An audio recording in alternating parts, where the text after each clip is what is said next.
Am I like crooked? Kicked this. Is Oh, looks pretty good to me. it All better or right. worse? Welcome, everyone. This is Pittsburgh Pat, and I'm here with. Ryan Doyle. I didn't know you were waiting for me. I was waiting for you. Oh, I'm so sorry. Hey everybody, Uh, I'm Ryan that Doyle. yeah, that's Okay. terrible. I should be like, and with, and do something like, Craig This Ferguson is would do. clearly a rehearsed conversation that we've Yeah, very carefully curated to make it like seem like it's an impromptu. it's But this seamless. is all scripted, folks. Our impromptu is seamless. So what we're going to talk about today, or what one of the things, because our conversations always go, but is Dolmenwood. And Mhm. my first impressions, and I don't know what kind of experience, how much experience you have with Dolmenwood. How much experience do you have? Well, it's my new favorite thing, so I've been reading a ton of it. Yesterday was the first time that I ran it, but I've been Gotcha. prepping it for a couple weeks, and I've been like flirting with prepping it for a couple weeks before that. So I've just discovered this through you sending me some texts and emails and that sort of thing, and also being a player at the table. So I'm a PC at Ryan's DMing. And we have, just to fill it out, we have two other player characters at the table.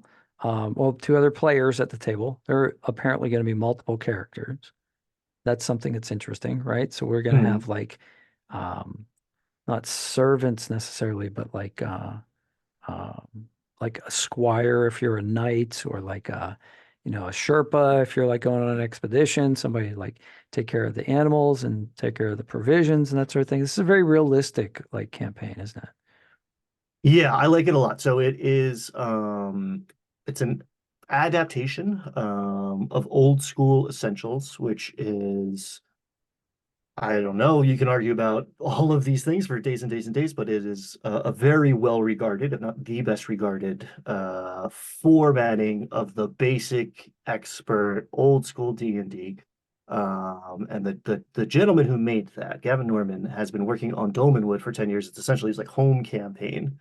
Um, and yeah, so you have retainers is the term of art, or like That's what I was hirelings, looking for, retainers. because life is cheap in old school D&D. Our buddy rolled up a magic user, right, a wizard, and he has 2 hit points, and he was Yeah, alarmed by that because we're all, for the most part, coming from fifth edition lens. I don't know how much experience you have had with like old school D&D, but the majority of my D&D career has been fifth edition, right. some Pathfinder, and I dabble in other things here and there, but like the heart of it has been fifth edition. So transitioning to a different style of play that's still like D&D down in its bones, like the Godfather of Dungeons and Dragons. It's been very interesting, and it's been a transition. I mean, I think we had a lot of fun last night, but I think there were some bumps in the road for my side of the screen Oh, of really? things. See, I did not see that. You have so far been a seamless DM. I have to admit that I was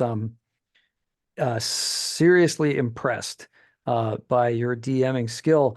And then last night I fell asleep to a bunch of YouTube videos talking about this universe, Dolmenwood, and Mm. again, as you mentioned, 10 years in the making, um, lots of great artwork, but the richness of the story. And I think that's not to take anything away from what you did, but like there's a great amount of backstory here. So were you reading a lot of that stuff, or you had already read it and were recalling it, or like when you were Both. doing descriptions of characters, like you were talking about the guy who owned the the tavern, who had the bath water, and he was Mhm, stoking the fires, and mhm. he had his belly followed led him around because Yes. that's a wonderful turn of phrase that I've heard used before, and it's polite. And the that kind of description of like him missing teeth and having a crooked nose. So In those in were the all things. book, in the Mhm. book. So there it's so flavorful and so punchy. Or like don't do too much research, right? Because spoilers. But Right. um I want to explore. I want to experience it. he's a very talented TTRPG writer. From my side of the screen, it is there's so much there and so compact of a package, right? It's like it's what I strive for, but I get very wordy. But he's just like there was like four descriptors with commas. Like, here's what this guy is, and I just deliver them in a more verbose way because that's how I get talkative. But yeah, just a couple. Like, I know that guy. I worked with that guy for 4 years. The guy who's like his belly enters the room, a couple Yes. seconds before the rest of them does. Like, I know that guy. Yeah. No, And he's and like it's thing proud. but that's the interesting thing is so the play, and this is true for all writing. I was, one of my degrees is in writing, creative writing. So like one of the things I play with characters, and I also, for those who already know my channel, but they may not know me if we're on your channel and they're watching this, I do Adventure League DMing, and I also teach I teach Dungeons and Dragons to kids Hmm. for after school programs and that sort of thing. So and get paid for it, which is ridiculous. But I love it. And I know, right? This is no, everybody go out there and do this. Like this is a great way to teach kids finance and cooperative strategy and tactics and things that are going to serve them well, like resource management, how to get along with each other, and work towards a common goal. Like there's a lot of great stuff.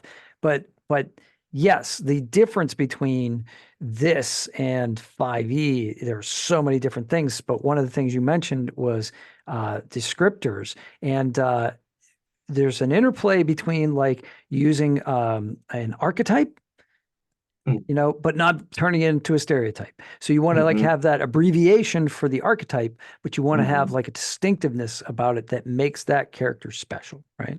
So And like, this nails that so well. That's why I fell in love with it. We're in a transitional phase at one of my at the table. You join people coming and going. We're switching systems around. We're thinking about what to do next, and this just like bit me and would not let go because it's so good. It's also my like preferred vibe. I love a good fantasy like dark forest setting where the Fae are just around every corner and they're not just like a more attractive person that happens to have pointy ears. It's like, no, they're gonna make some weird bargain and they operate by their own rules and there's like just whimsical but dark at the so I, same time. Yeah, I like so obvious. This is medieval, right? So we're in the classic D&D medieval Hmm. setting, right? And Hmm. then Hmm. also there were some interesting descriptors in the brief thing, which compared it to other intellectual properties. One that I Hmm. thought was really fascinating was Legend, the movie Legend from Hmm. 1984, 1985. I can't remember the exact year. And that was, Tom Cruise and Mia Sara and the most my favorite devil portrayal on screen, by Tim Curry as Darkness, and just but the way the Fae in that are fickle, and Hmm. jealous and like you said, have their own agenda. Whereas, it's like the original Tinkerbell, not the cleaned up Tinkerbell, but the Tinkerbell who's like kind of nasty to people and like is jealous of Peter Pan and that sort of thing. So it's not like the little ones, the little fairy gardens with the happy gnomes and that sort of thing. Like everybody's got their own thing and it feels alive. And I think that's what's Hmm. interesting about it. There's a history to Yeah. everyone. And that's what I strive in the tables that I have on the DMs Guild and like my homebrew setting. I try to breathe as much life and interconnectivity as possible to make it feel like it's not just a trope. It's not just like the Disneyfied two-dimensional fantasy wonderland. It's like, oh, you can walk up to anybody and have a conversation and you will maybe learn things. Um, and it's interesting. I think that was the bump that I was alluding to before because it's a hex crawl. Quite literally, it's formatted to be a hex crawl. It's very exploration based, which again I gravitate towards. I've like injected a lot into my 5e game by myself because it's not supported as much in the rule set, and this is based on that. Like we roll dice, it's winter, camping is harder. You're not necessarily going to get a guaranteed long rest. You better have a bedroll. You better bring some firewood. You better there's like camaraderie checks. If you tell a good campfire story while you cook dinner, you have a better chance of succeeding at getting a long rest. Like there's every little detail is thought about and like meaningful. And I think transitioning into it, we got a little bogged down because it's a different mindset. I think I watched a few times, sort of like the completist gamer coming out, not necessarily from you, but the fighter at the table was like, all right, we're gonna go through and we're gonna collect every quest, and then we're gonna decide like what the best order to do all the quests are. Yeah. And So you're in one hex of 100 hexes, and yeah, I can give you 100 quests if you want. Like every time you yeah, kick over a rock, something spills out, and the overwhelm happened very quickly. Uh, so if I were to yeah, start over, I might control. I think you guys ended up with like 5 or 6 yeah. like plot Five and a hooks. half, I think you said, and that was pretty Yeah. close. And I think so we had different quests. Some seemed like the reward was so high compared to our Mm, starting gold. So we started with like mm, 8 gold, and then I think the other two with 9. And one of the quests is like, well, if you come back with this brass ring, we're gonna give you, I'm gonna give you 2,000 gold. And it's like, mm, this sounds way above our level, but I don't know, So, but the thing is, mm, and I don't want you to give anything away in this, but what you were one of the things that I was comparing was like the richness and the well thought out background of this backstory to what I get when I do run an adventure league module that we get from either the books or from like DMG uh, Dungeon DM Guild. Like we'll get a lot of stuff from that, and they're like modules that go alongside the books. So if you're running like Tomb of Annihilation, let's say. They mm, have like other like side quests that people have written that like interface. So and for instance, I ran one of those, and the backstory is so incomplete, or mm, you just don't know all of it. You'd have to have run the entire campaign and read the entire book, in order to do this. So like there's room for the DM. Actually, you have to, I think, as a DM, fill in the blanks. So mm, so that's what I end up doing. So for me, when I run Adventure League, somebody who sits at my table and plays an Adventure League model and then goes to a con or something where they run the same module, going to have a completely different experience because I look at it as a suggestion and mm, you know what I mean? And then I run what I think would be exciting. So like for instance, there was one that was set in the Tomb of Annihilation setting, which is on an island, a tropical island of Cholt. And when you did with weather effects, I am mm, totally stealing for the next one. But it's emphasized how oppressive, it's hot, it's oppressive. mm, And they were gonna go battle this like devil who had like crossed in, like the abyssal plane had somehow crossed into this pit. So they're gonna go there. But on the way they meet this dragon whose lover has been like or mate has been like kidnapped. So there's a side quest to do that. And I said, well, that's what I want to hear. This was for this is around Valentine's Day. So that was the mm, love story, right? But mm, then I'm like, we're on Chult. How could there not be any dinosaurs here? So I did that. So I'm like, okay, you got devils, dinosaurs, and dragons. It's gonna be D and D and D. And so mm, like, I threw it in there because I'm like, if I were playing this and I were on Chult and I found out later that there was a possibility of dinosaurs and we didn't see any, forget that. So these guys got to tame a dinosaur and take it along with them as a pack animal. So that was fun. Yeah. Yeah, I think a lot of adventure writing out there is about what happened and then has a big eye on like what the culmination is going to be, right? In weeks or months if we get there. And I understand how you get there, but I think it's a trap. I think it's a big mistake. And what Dolmenwood does so well, and what I do for myself and my prep, and what I try to do when I'm creating things for the public is like this is what's happening now. This is the part of the game that the players are going to interact with, um, and they're going to choose what is coming next. Because especially you're in like medieval fantasy world, not everyone has a classical education, right? Maybe the nobles know what happened 6 generations ago, but Mm. like the tavern keeper sure doesn't. He's not going to tell you the history of the world No, his from world the is very creation small. myth to the Yeah. yeah, exactly. He hasn't been 6 miles from this village since he was a child. He can tell you what happened down the block. He can tell you he's nosy about all his neighbors or whatever, but like he doesn't know the grand history of the empire that fell 6 centuries ago. Maybe he knows some like a song or a story about it, but he might not even Right. believe it, right? Right. That's the thing. Um, It's a lot of hearsay And I think Hmm. that's fun. You can Mm. get misinformation, and then, you have to like sort out what's true. And but the way but some of the things you did which were interesting, and I don't know, like I said, I don't know how much of this is you and how much of it's written, but but like we had a possible quest where there were a bunch of guys who were basically feel like they're protecting the town. But then later we Mm. talked to the authorities and they're like, yeah, we got this vigilante problem. So now you have to think, okay, well, thank goodness we didn't get roped in that quest, or maybe we're now labeled as almost criminals. Hmm. So, I can already see where this is going to have decisions are going to have lasting ramifications. Yeah. Yeah. And that's the good shit for me. And that puts the game master on the back foot a little bit, right? I don't have this grand plan of what's going on. I have a thousand, again, I have 99 other hexes. You could burn this place to the ground and I don't care. There's plenty more to explore. But like that character was in there. The way I did not plan to try to rope you into his thing. It's kind of set up so you bounce off him pretty quickly because he's a repulsive person Yeah. Yeah. in several dimensions. But the way you guys navigated the town, like you went here for dinner instead of going there to sleep first.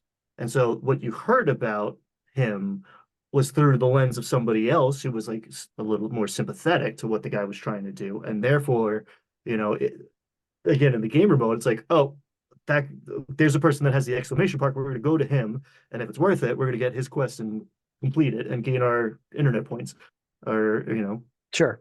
And so Get when our you did XP. walk up Yeah. to that guy and expect him to be the vanilla quest giver, and it's just like, oh no, this is a real complicated person.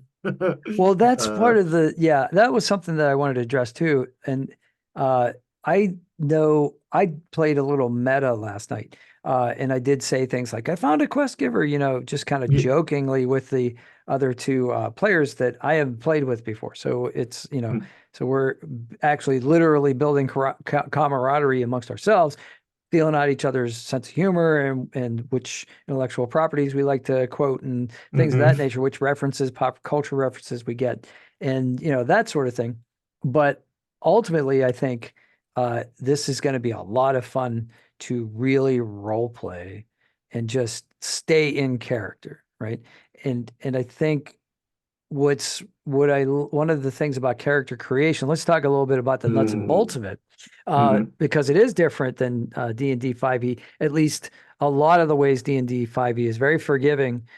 So if you say like, I want to play a bard, they're like, okay, then put your highest stat in charisma, and here's a standard array, and you can do it that way, or you can point by. But the way we rolled it up was different. So you want to tell them like how we rolled our Yeah, we characters? we did we did 46 drop the lowest. I was generous. And Pat, if I remember correctly, you benefited greatly from that. It was We didn't do 3d6. ridiculous. We did 46 drop. Yeah, you I you rolled came up, so crazily you well. had some This good options. character's But we unbelievable. went old school down the line. So the dice are telling you, like, all right, you have an 18 in It's in strength, strength. right? And Don't put it immediately anywhere you you know want. something about this character. Yeah, can't move it around. There's a house rule, not a house rule, but an optional rule where you can like subtract two to add one if you really had your heart set on that bard or whatever. But the dice tell you what kind of character, and I kind of mitigated that by letting everybody. Well, you joined us a little bit later, but I let everybody like roll a couple characters, get a feel for that system. Because again, characters are cheap too, so now people have a stable. I encourage my 5e players to do this as well, of like have a backup in mind because you might Hmm. die. Because I like a deadlier game, and I really like putting the fear into people, even if no one, I haven't killed a player character in a minute. But I like the specter there. So having a backup character, it takes the sting out of it a little bit. In Hmm. old school D&D, have a backup character because you're going to need it because Hmm. you have 2 hit points. You're the tank with like 7 hit points. Oh, if you Um, play Tomb of Horrors, like, forget it. You better have oh like yeah, 10 characters going into that, because it's going to yeah, happen. Like people are going to yeah, die. Yeah. exactly. That's the There's point. The not a point ton of is like the fun gotcha of y finding stuff, the but traps. yeah, Yeah. exactly. And It's, like it's, you fail forward. yeah, it's it's like watching a horror movie or something. It's kind of like the interesting ways that characters die. That's Hmm. the stupid ways characters die kind of thing, which is, and that's a specific type of campaign setting, but you've emphasized that this is going to be a lethal. So like if you like, go out in the woods, you could get eaten by a bear. Hmm. That's possible. Like just like in real life. Like, hey, let's go to Yosemite. Let's go camping. It's gonna be awesome. Brr. Okay, let's get back in the car really quick. Like that sort of thing can happen. And I think that's gonna make this a lot more interesting because basically, D&D has always been lampooned or has often been lampooned as being like, you're a bunch of murder hobos running around, like from town to town, just killing things or people, or at the best, you're like the Witcher, which is you take care of problems, but you are a killer because nobody else wants to do it. Hmm. Uh, but that's kind of not the way this is being played. I think that's one of the reasons I really liked the fact that you let me do or I decided to do the knight character instead of the straight fighter character, because Hmm. now that brings into this whole like kind of mythos, that's explained in the book. It was talking about high chivalry and courtly, and I'm going to bring in courtly love and that kind of thing because you Hmm. introduced my mistress in the sense that not lover, but like the lady Your of the liege house. lord. Yeah, yeah. Yeah, like this is like basically one step below God, like you would do anything for her. Your ultimate duty is to serve her in some way, even through any action that you're doing. It should be, reflect on in a good light on her. Mm. And then to actually see her as a 21-year-old. And that's interesting too. Like we rolled for age, we rolled Hmm. for hairstyle, we rolled for weight and all our earthly possessions. There was no like, oh, I'm going to buy a grappling hook. Like, well, okay, you have a grappling hook. I mean, later you could go into town in the market, but I found out real quick, well, I don't have enough money to buy anything. So like I was gonna I still might sell my lance and get a sword because carrying around a 10-foot lance is kind of like awkward and heavy and encumbrance is a thing, which Encumbrance is a thing. I never do in 5e, but like this is going to make things very interesting. And it sounds, I could see, someone who doesn't have experience with like a more old school style coming from fifth edition, hearing all this and being like, man, that sounds awful. But one, all of these limitations give you creativity, right? Like if I walk in, like I'm gonna make Thor, right? I'm making a Tempest cleric and it's Thor. Whereas like I sit down, it's like I don't know what's gonna happen. And like whoop, this character like appears in front of me that like arises organically. That's the good stuff for me. And now I can occupy that. And you end up doing things that you wouldn't have otherwise. Um, We didn't even make up our names. we rolled for everything, and like Yeah.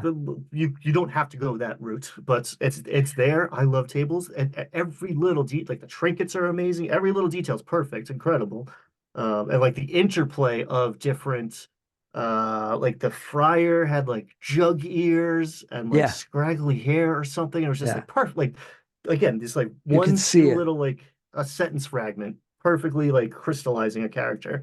Real talent there. Um, I think so the actor part of me loves this. Like this is like you're given a role.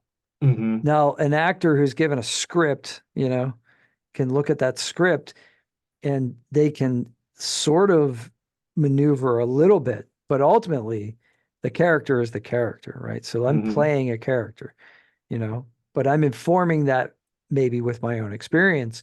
But, this guy's, got an 18-inch strength. He's a woodcutter. He's been his personality is enthusiastic but naive or gullible, I should say. And Hmm. so, yeah, it's perfect for a 21-year-old, woodcutter that's just became a squire.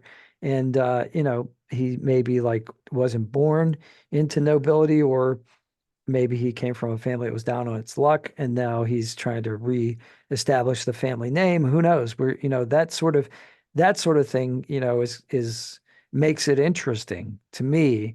The backgrounds, that's one of the things about 5e I always like too, is that we don't focus on as much of the backgrounds, but the backgrounds can inform not only like skills, but possessions, proficiencies and that sort of thing. And I think it this experience has given me an idea that I was just talking to my wife about at lunch, for when I start the next 6 week session of teaching the kids, is that I think what I'm going to do is I'm going to go around the room and say like, okay, here's a bunch of backgrounds. Now, what's something a noble would say in Hmm. given this situation? Okay, given the same situation, what's something an urchin would say, or a Hmm. sailor, or a soldier? What's the difference between what's something a sailor would say and a soldier would say, right?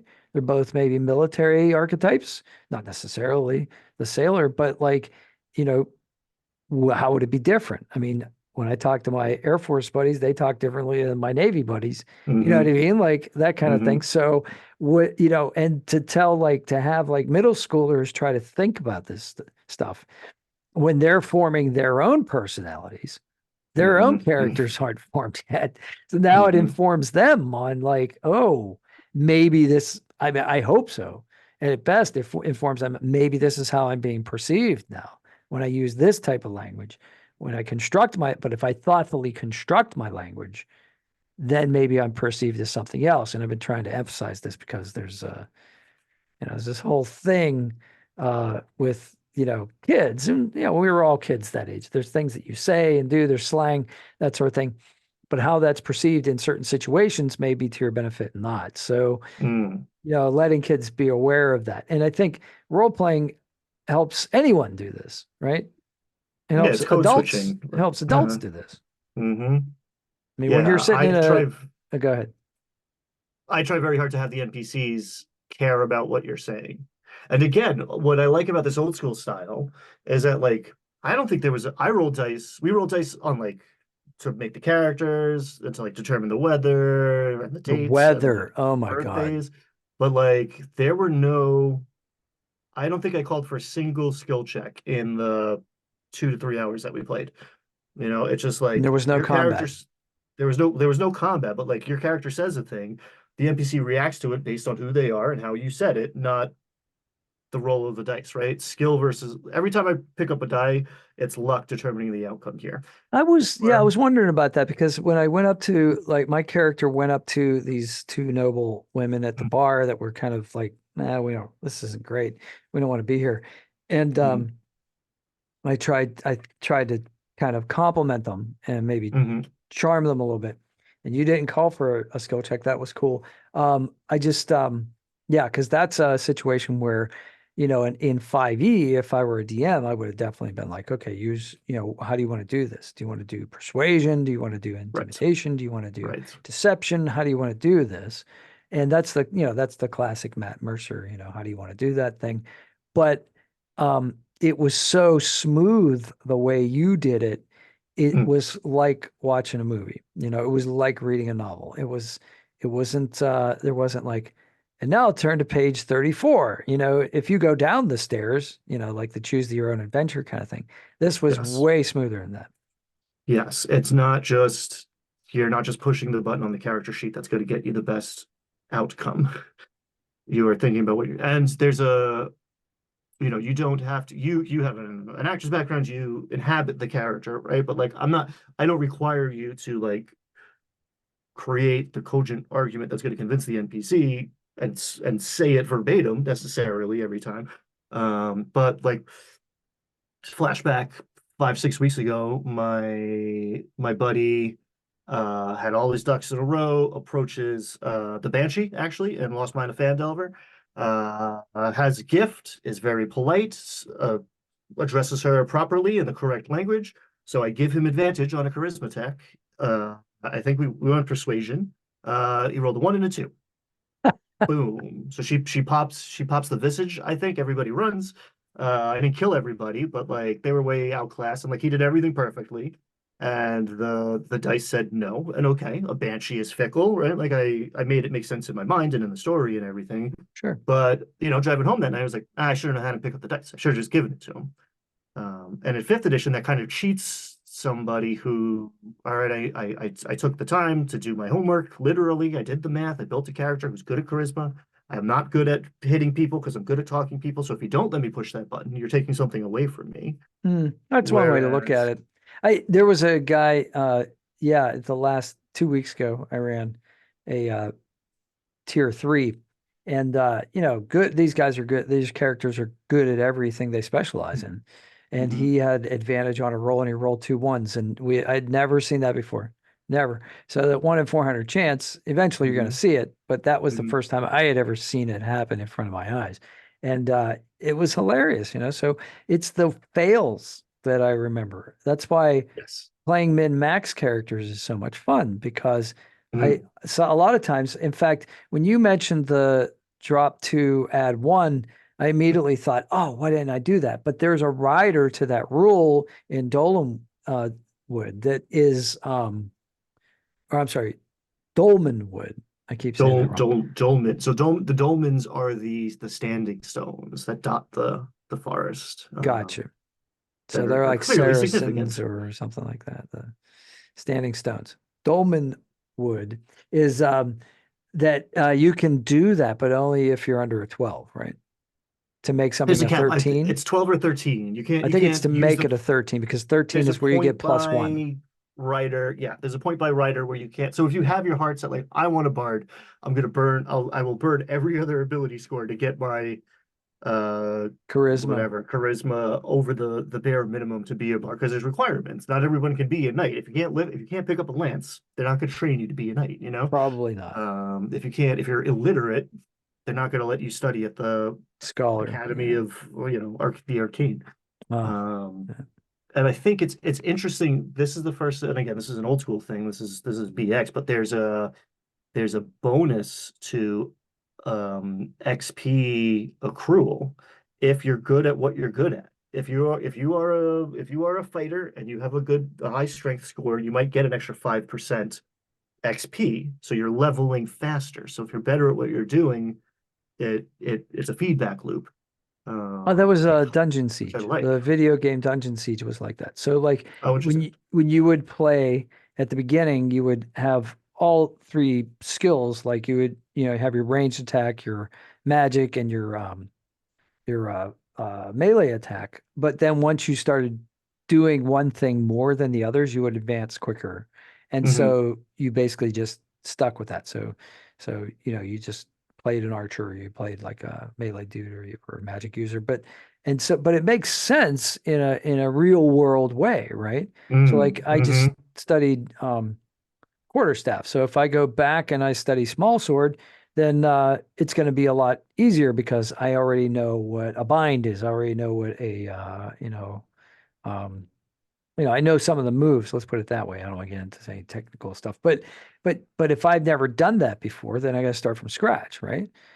Right, Whereas, right. And so if I don't know, there's, like people that are good at racket sports, like it just makes sense. Like somebody that's good at tennis is going to be good at pickleball. They're going to be good at ping pong. They're going to be good at, that just makes sense, because they know tricks that non-players don't know. and you're gonna advance faster. You're gonna pick up the sport faster, and you're going to continue to improve faster. Okay, eventually you plateau, which I guess is true in the character arc too. Oh, But yeah, I really well, again, it takes more and more XP as levels up. oh, I see what you're saying. There's also varying XP, so people are going to be leveling up at different levels, which sounds like a nightmare if you're running fifth edition, but it's like Mhm. fine as long as everyone's within 4 levels of each other, you're cool. Yeah, well, Um, that's funny, because that's come up, and mm, it's not. It's people are like, oh, well, it's fine. Tier one is tier one. The difference between a level one character and level four character is day and night.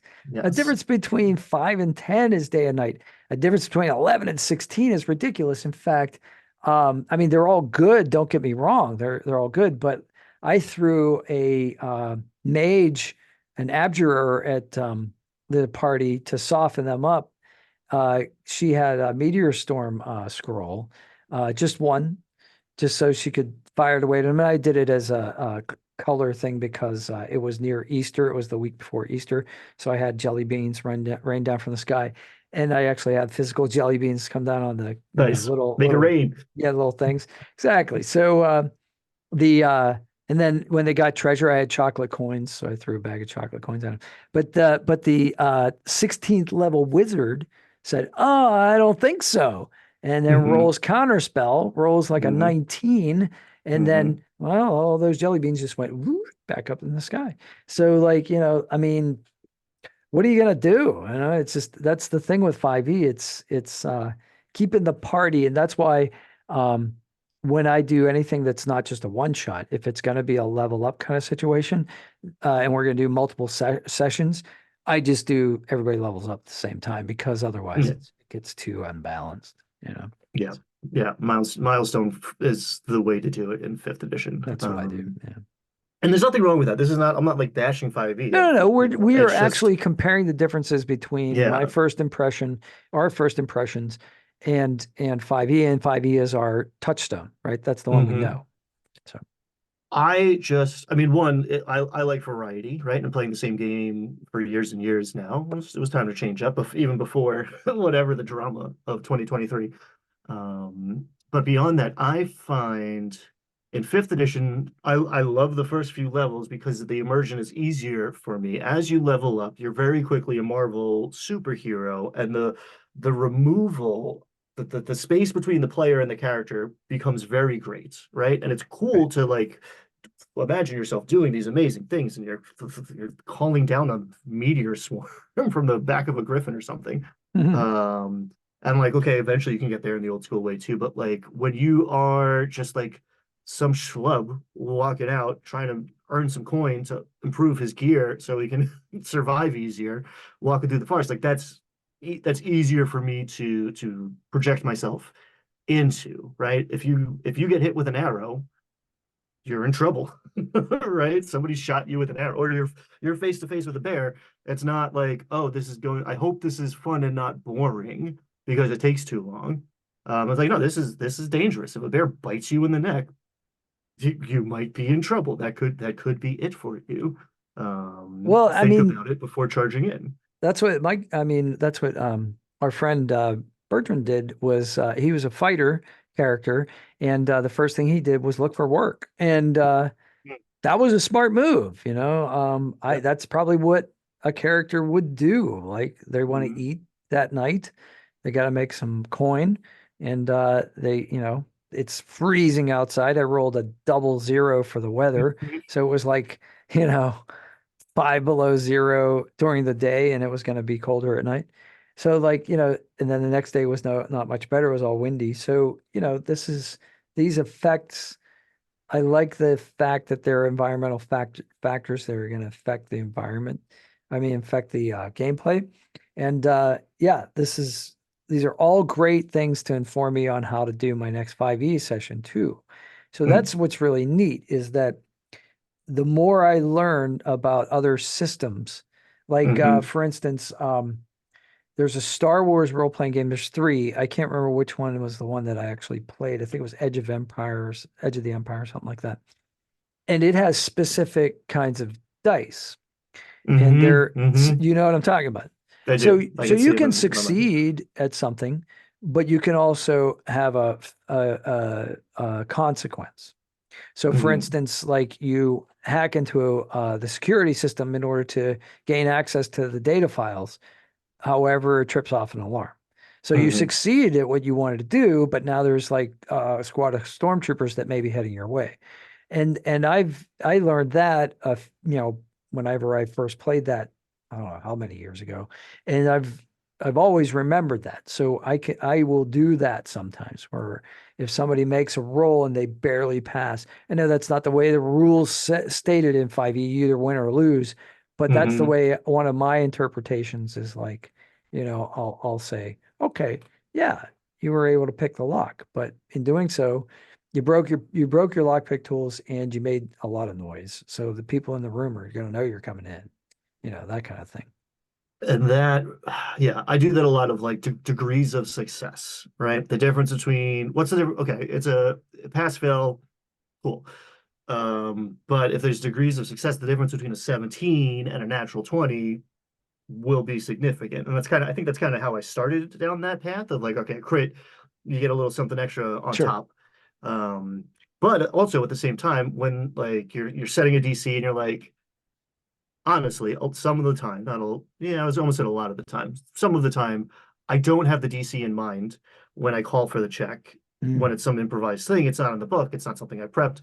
Roll the dice. If it's a 19, I'll think about it. I don't have to think about it. If it's a 3, I don't have to think about it. And you get those like 12, Blurry, 13, blurries. and you're Yeah. like, okay, that's not decisive. So now, what I do half the time is go back and like, okay, can figure out what the DC would have been.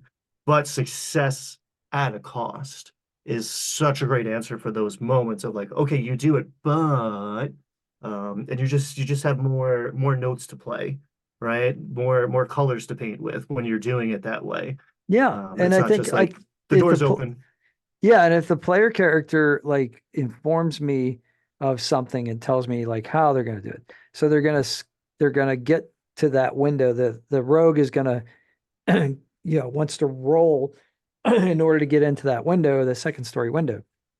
Like that's great. But how are you going to do that? You know? Mhm. Oh, well, there's vines on the side of the. Okay, great. How much do you weigh? Uh, there's vines, like Mhm. stuck. I mean, is there a trellis? Is there a ladder in the garden? Is there a tree nearby? That kind of thing. So, and that's the other thing that's nice about like the 3-word description of an environment is that unless you specifically put something in the environment, now you can add things or you Mhm. can, because once you put it in, you can't take it away. You tell them Mhm. that there's a tree branch that reaches over to the within like 3 feet of the window. Why don't you just open the window for them? I mean, like, it's like you're leading them, and that's great. You can do that because if you really you need a plot device, you need something to happen, but you want the players to think that they made a decision to make that happen. That's a writer's trick, right? That's like a Mhm. that's a trick, but it's a good trick, and because we want immersion, as players, we want to feel like we affected the story, and so, if as a DM, sometimes you got to like. You don't want to railroad the characters necessarily, but you want them to go in that room, like go in the door, Stop looking at the door and go in the door, It's a door. you know, like it's the classic, like, if you tell a D&D player it's a door, they stand there for 20 minutes and argue about who's going to touch the door. I think a lot of Dungeon Master's first like hard-earned lesson is putting a like there's the door is barred. It's a strength check to open it up. Everybody fails, and the adventure can't advance. And then Yeah. you literally have gatekept the story, gate kept the story, gatekeepered the story, and yeah, and then how do you proceed? And that's another reason I like the old school approach of like the answer's not on the character sheet. It's the player that's getting tested, not the character. So, That's one way to oh, play. So that's I that's a brought a very I brought a interesting way to play it. crowbar. Boom. Okay, cool. It's open. No check required. The dice can't burn you on this. That's the thing Um, with puzzles that are always tough for me is that whenever I put a puzzle in there, it's like, does the character know how to do a Sudoku, or does the player know how to do a Sudoku? Like right, it's right. it's if you've heard the Sphinx riddle, then like that doesn't work, like I mean, or maybe it does for a second, but like I still have not found the balance with a good puzzle that is just takes just the right length of time. So it's not boring, but it's not like, checking a box. Hmm. So that's why puzzles, I love the idea of putting puzzles in my adventures, but I have rarely seen it done well, you know. Yeah, you have to know your audience, and I think you need to have that consensus. You either built it the first time the puzzle comes out, or you have it out of the gate. But like, I don't like, especially on the player side, but also on the game master side, when I'm like, okay, here is the puzzle, and someone's like, oh, what do I roll for that? And it's like, oh, hold on, Mhm. like, you can solve the puzzle, and there is that divide again between the player and the character, and my goal is to do as much as possible to crunch that down so people are Mm. inhabiting the role of the character. And again, that doesn't necessarily mean acting and doing the voice and everything, but like having the experience, seeing through their eyes and interacting with the world as if it were real and as they were in it. So yeah, I would prefer if you are trying to solve the puzzle opposed to you're looking at your character sheet like, oh, well, I have a +3 in intelligence, and if he gives me guidance and she helps me, then maybe we can pass this and Or maybe get a clue. I mean, that's or one maybe way get to a do it. clue. What you actually do it meta in the sense that the character rolls well, but then you give the player a clue. So they still Hmm. have to use their brain to solve it. And then if it gets too much, then you just let the character do it. But it's, you know, but I see what you're saying about like the character in the sense that like there may be a couple. Here's one way I would do it. So there's a couple ways to solve the puzzle, right? So you can sit there and play chess against death, or you can just like clobber him with the sword, like, or I'm playing chess with death, and then the barbarian comes over and rattles his bones with a great axe, So, Hmm. you Hmm. know, I will allow for creative solutions, but yeah, I think that's one part of 5e, or well, that's one part of just generally role-playing games that I find can be troublesome. The other thing that is an interesting comparison between Dolmenwood and 5e, I think D&D 5e, is that um, exploration in D&D 5e. I've seen more than one D&D YouTuber talk about how there isn't there's no rule set in 5e. There's like two paragraphs Hmm. in the books that, in the core text that says, you know, well, the player characters explore the environment, they ask the DM describes it, and then they go on. And that's it. So so what I like about Dolmenwood is it looks like there's going to be a lot of exploration and that, Hmm. or the potential for exploration. And I think that's going to inform me as a DM on how to incorporate some of those entertaining aspects, because my memories of early D&D were a lot of exploration. There was a lot of discovery, and there was the pencil on the graph paper, like I'll draw the next corner, and here's the tentacle wall behind the secret door, and that kind of stuff. And we used to sit around in high school and write these things, draw these things instead of doing math. And you know, all the time and effort you put into drawing a map. Whereas now at 5e, it's like, plop. Okay, here's a square room. There's a chest in the corner. Is it a mimic? Is it not? That kind of thing. Hmm.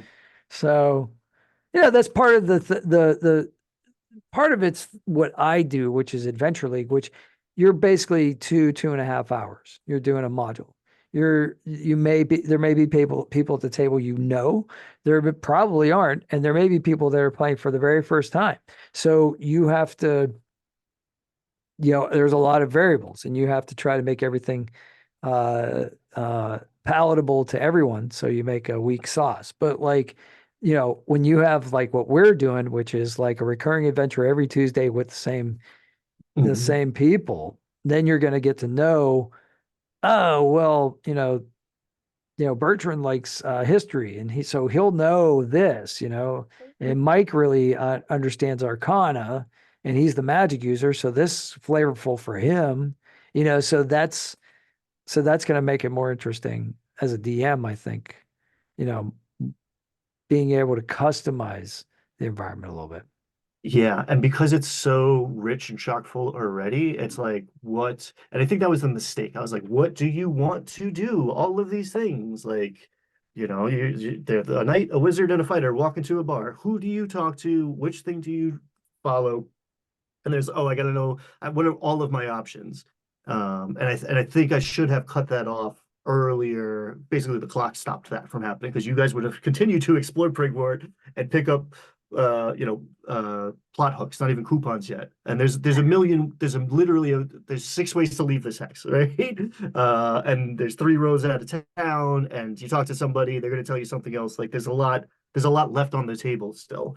and I saw Mike's eyes because so they're player roles too. So Mike was Yes. responsible for keeping track of everything. He was responsible for taking notes, and I think that job is going to be divvied up. I think he's going to do the calendar and the weather, like where were we on this day? What's the weather doing? So when we pick it up, we know what the weather was, and there's holidays and chances for things to happen on certain days or whatever. So I think Birthdays. he's going to be like the timekeeper. Yeah. But he was overwhelmed by like, okay, there's It's a lot to 40 write down. proper nouns on this piece of paper that I don't even know how to spell because they're all made up gibberish. And how do I parse all of this information? Because it's my responsibility for everyone at the table now. Well, yeah, So I think I that wasn't was even too the much. chronicler and I wrote, Yeah. 5 pages of notes. And And so, yesterday, and that wasn't my responsibility. I guess I'm supposed to be the inventory guy, but yeah, we probably will divide it up. And I think, yeah, Mike, maybe the journal entry, and then, um, maybe Bertrand seems to be good at like parsing out the quests. So maybe he's the guy that keeps track of the leads, you know. mhm, And then, I don't know what my role will be in addition to like being the quartermaster, just keeping track of who has what, who has the 50 foot length of rope, mhm, that kind of thing. So, yeah, I'm sure eventually that will become essential, especially as we get more characters and maybe pack animals and things of that nature, or a wagon or something crazy. So, yeah, but that's part of it too, right? So like that's what we used to do back in the day. We used to make our maps, and we'd have a week or so or more to think about what we were going to do next. And that's what's really cool about session one is we got 5 or 6 things that we can ponder, but it was smart of you to say before the session ended, hey, why don't you guys pick 3 things yeah. Well, so you're not yeah, having to do all this homework? because it's impossible for me to prep. It's a sandbox. It's just a giant, beautiful, packed to the gills sandbox. So it's impossible for me to prep. I can prep 5 things poorly, Right. maybe, or I can prep the 1 or 2 things well. Right. Um, and again, I want you to have ultimate freedom. You can walk off in any direction. You just have to tell me which direction you're going to walk off in now. And that also keeps it moving because again, I think a little bit of like analysis paralysis set in where it's like, how do we decide between these 5 things? And there's plenty of opportunity to add more to that list before you start removing things from that list. Um, so yeah, Geography just was seemed like being the first, decisive. yeah. Yeah, it seemed like a Yeah. geographical thing. Well, I mean, that just seemed like I wanted something easy so we didn't get killed on our first quest and something that was close. So it seemed like the vigilantes were reasonable. They were, like, you know, couple, one leader and some youngins that maybe or Mhm. maybe not can be intimidated. We'll see what happens. I think it'll be fun. I think it'll be fun. But again, there will be consequences because the Mhm. owner of the tavern where we stayed the night is their grand uncle. So, if you just like roughhouse these guys and throw them in jail, now you got somebody who's like, "Hey, you threw my relatives in jail like that. You didn't have to do that. Like, why'd you do Mhm. that?" And yeah, he might not be like politically correct, but he wants to protect the town. So like, he's got a mixed motive there, and I like the shades of gray. I really like that. That's one of the reasons I've been playing Fallout New Vegas since it came out 2010 because you can change the environment. Like Mhm. you Mhm. actually have ramifications. Like Mass Effect 3 or Mass Effect. I mean, there are what I think are the good RPGs have that quality about them. So you can replay and say, oh, well, what if Skyrim? What if what if you were an Imperial instead of, Mhm. Skyrim actually gets a little linear towards it, but like, you know what I'm saying? And that's what D&D can do better than any other game. And Mhm. that's what I try to extract from my D&D experience because in a video game, there's a lot of things you can do better in a video game, right? I can get very descriptive with words, but I'm not going to paint a picture with my words the same way a video game can, especially these days. But the best video games, maybe there's a couple different endings, right? Maybe there's a couple different tracks, maybe there's a couple different factions you can join. You know, it's like a couple different video games stapled together, really, at the end of the day. Um, But Whereas there's in a D, like limit. I have no, there is no limit here. Hmm. There's, you know, five main factions, six main factions. You guys are already affiliated with two of them, kind of. Hmm. And there's the interrelationship between all of them, and you can become your own thing, but like every decision you start to make is going to have ramifications and change how you're viewed by certain people and certain, you know, power structures, and all of that's going to have consequences on the world of the game. So I have no idea what happens next, really. I have ideas, obviously. I can't I think about it, but there's an infinite amount of possibilities in a way that gets me very excited because there's not much else like that. However good the game is, there's only someone had to decide where you were going first, so it Yeah, renders in front of you. but you nailed it. You just said D&D. That's what D&D is best at. And I think, that's what you do when you play a game. You play to its strengths. And that's what we're doing here. There's such a rich lore and what you said about video games is interesting. I mean, yeah, you're right. There's graphics, lots of interesting colors, even like, Final Fantasy's almost photorealistic.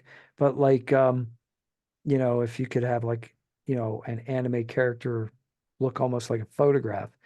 But it doesn't matter eventually, like, but there's nothing beats your imagination. There's a guy that Hmm. I played, and we joke about this a little bit, but my one friend, he was like, I like when you DM because I can see it like it's a movie in my mind, and I'm like, that's you, dude.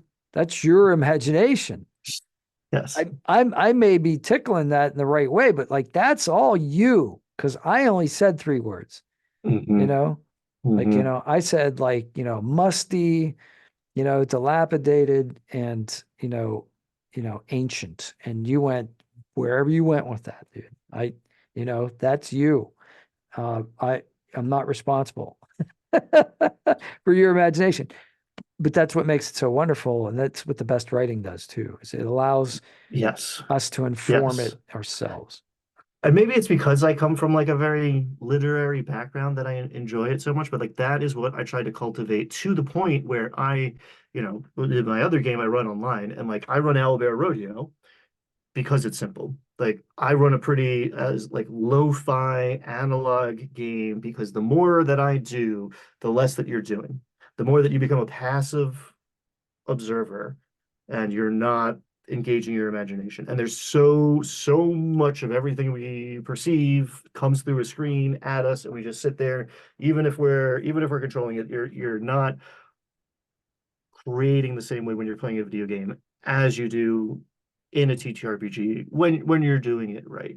And that's what really attracted me to this old school mindset of, again, not even like put the character sheet down, flip it over. Like it's about what would you do in this situation, because that's what's going to determine the outcome here. Mm. It's not just like, oh, this is a fun exercise. What would you do in this situation? Okay, let's see if it worked based on what the numbers say. And that Yeah, comes it that comes down to that at a certain point, yes, but like putting less of an emphasis on that and more of an emphasis on your character interacting with the world as if it were real, was having a greater effect. my idea of the dice was that that's when there is an element of luck, Yes, right? yes. So that's just the random element of chance. And that's, I mean, literally, and you can affect that with your scores to a certain Hmm. degree. But Hmm. but ultimately, if somebody says, I want to jump on the dragon, I'm going to let them try to jump on the dragon, like I'm Yes. not, I'm going to also maybe reemphasize this is a really dangerous thing to do. This Hmm. thing can kill you with a look, well, with a breath. But okay, and Hmm. invariably, when I run, uh, what is it? The first module, Rise of the Dragon, or Horde of the Hmm. Dragon Queen. Um, you know, there's always some level one character who just wants to jump on the dragon, usually a kid, but like, hey, you know what? You're not going to ever be able to do that in real life. Yes, I'm going to let you do that. Sure. Yes. You may die, but I'm going to let you Hmm. jump on it. So, and invariably they roll like a 20. It's crazy. So, I love it. But, yeah, but I think you're right. D&D has some real advantages and, it, it can vary based on the way the DM runs the game. But yeah, we've had some really good points here, I think. But Dolmenwood looks fun, interesting, rich, deep, and it can be game. It's even been compared, they said Lord of the Rings meets Game of Thrones kind of thing. So there's Yes. politics, there's Hmm. factions, there's which is one of the things about Game of Thrones that's so much fun. And then those alliances, I don't know, but the way Game of Thrones did it, they can shift. So, and that's the way politics works. It's So, incredible. I've yeah. been holding back of like gushing about the lore because I don't want to. Yeah, You're you at my don't want to table, ruin anything. I get it. but But like, but for oh, it's those been of a us, joy to read. Yeah, but for it's our, so good. It is well, so good. yeah, for our audience though, we can you're gonna tell them like, is this something as a DM that you want to pick up? I can already see it would be useful for any DM to like take Yeah. a So gander at these materials. a good like little crystal like litmus test of it. We were talking about puzzles before. And like, okay, if the player rolls well, they'll get like a clue or something. There is, and technically it's optional, but there is pipe weed in this game, pulling on the Lord of the Rings reference. And one, there's a D20 table, right? There's like 20 types, and they all have different flavors and scents and like effects, which you can make more mechanical, but or can sit just in the realm of flavor. But there's an optional rule. If you sit down and smoke a pipe for a turn for 10 minutes and contemplate, if you can roll an intelligence check and derive a clue that way. If you sit down with your party members, for every person who's participating in this little smoke sesh to like contemplate the problem, your odds of improving that result increase so that you can like figure something out by sitting there having a smoke and thinking about it. And again, there's just a beautiful, there's a little D20 table with like just the right amount of detail to make each one of these things evocative and flavorful. And every aspect of the game is like that. You go foraging, there's 20 kinds of plants, there's 20 kinds of mushrooms, and that's what's in the player's handbook. Certain regions you can find rare things in the that are in the Dungeon Master's Guide. It is a beautiful, well thought out world. So much detail, and each detail is gameable. We'll have an interaction with the character on theme, fits the tone.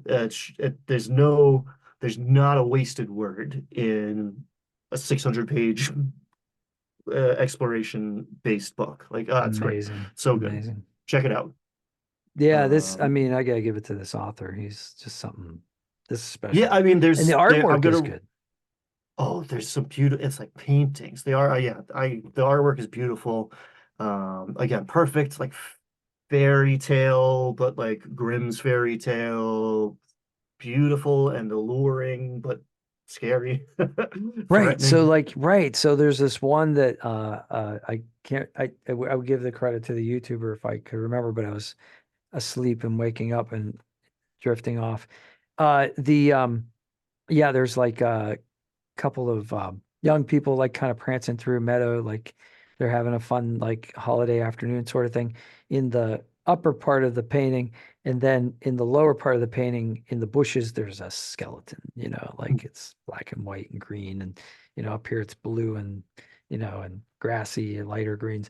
And it's just, and the YouTuber said, this is a really great analogy for the whole thing. It's Hmm. just, you've got this wonderful, like, here's gnomes and here's like, fairies and here's like humans interacting with them.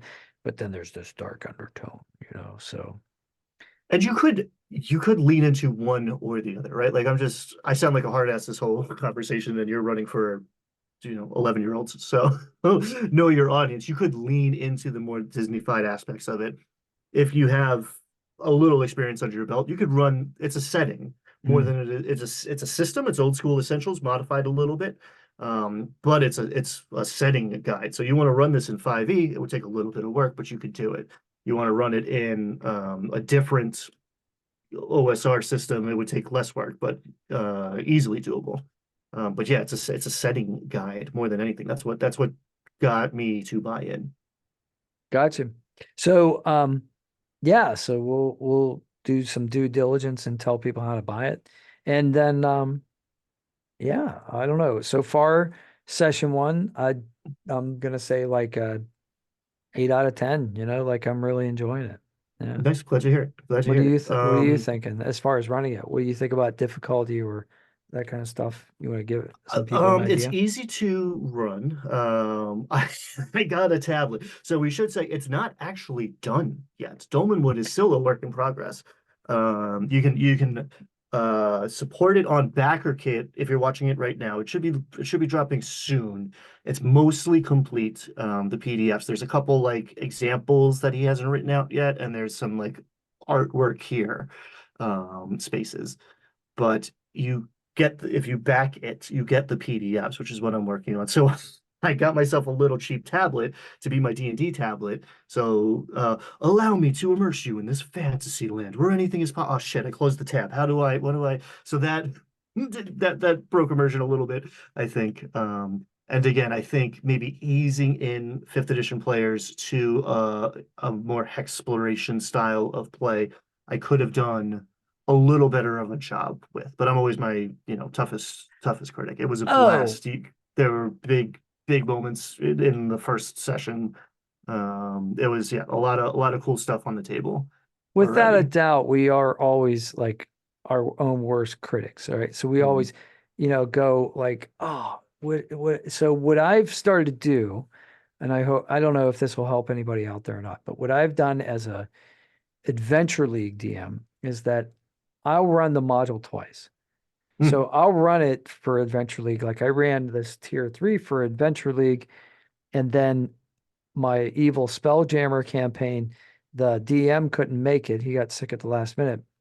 And so I just said on the Discord, hey, we can still show up at Phil's and we can play. I'll just if you guys want to do a one shot, I'll just run this and I'll customize the levels to level 5 characters. And they were all up for it, so I did. So now I ran the same module twice inside of 2 weeks, mm, actually like a little less than a week. So now it's here. But mhm, now I got it in my back pocket, literally. If I walk into Adventure League tomorrow night and somebody doesn't show up, I can be like, well, I can do this, I'll just modify, you know what I mean? Like on the fly. And I think the second session's always better because, mhm, I saw what the players bid on the first time. And I mhm, also saw what they liked. And now I'm like, oh, more of this. So more pepperoni. Okay, these guys like pepperoni and not sausage. So like, okay, I can do that.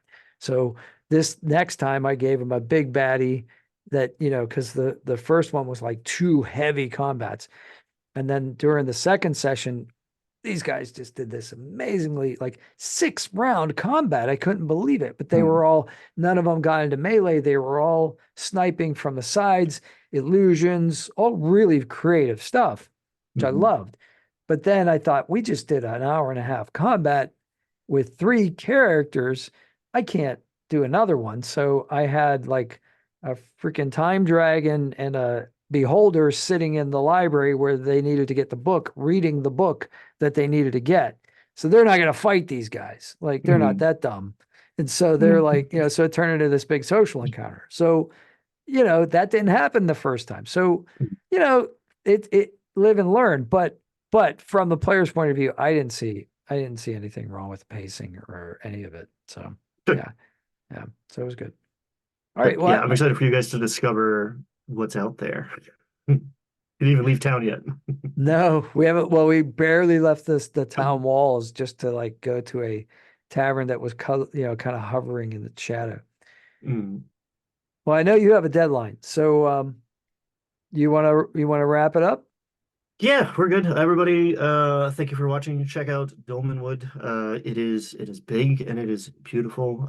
Stretch your wings, expand your horizons. If you have only played fifth edition, there's a lot of other stuff out there, and you can learn from it and bring it back to 5e. Um, that's what we're doing. Yep, that's it. All right. Always great to talk to you. Enjoy it. Absolutely. Thanks, Pat. I appreciate you, man. All right. See you on the All right. next one. Have a good one.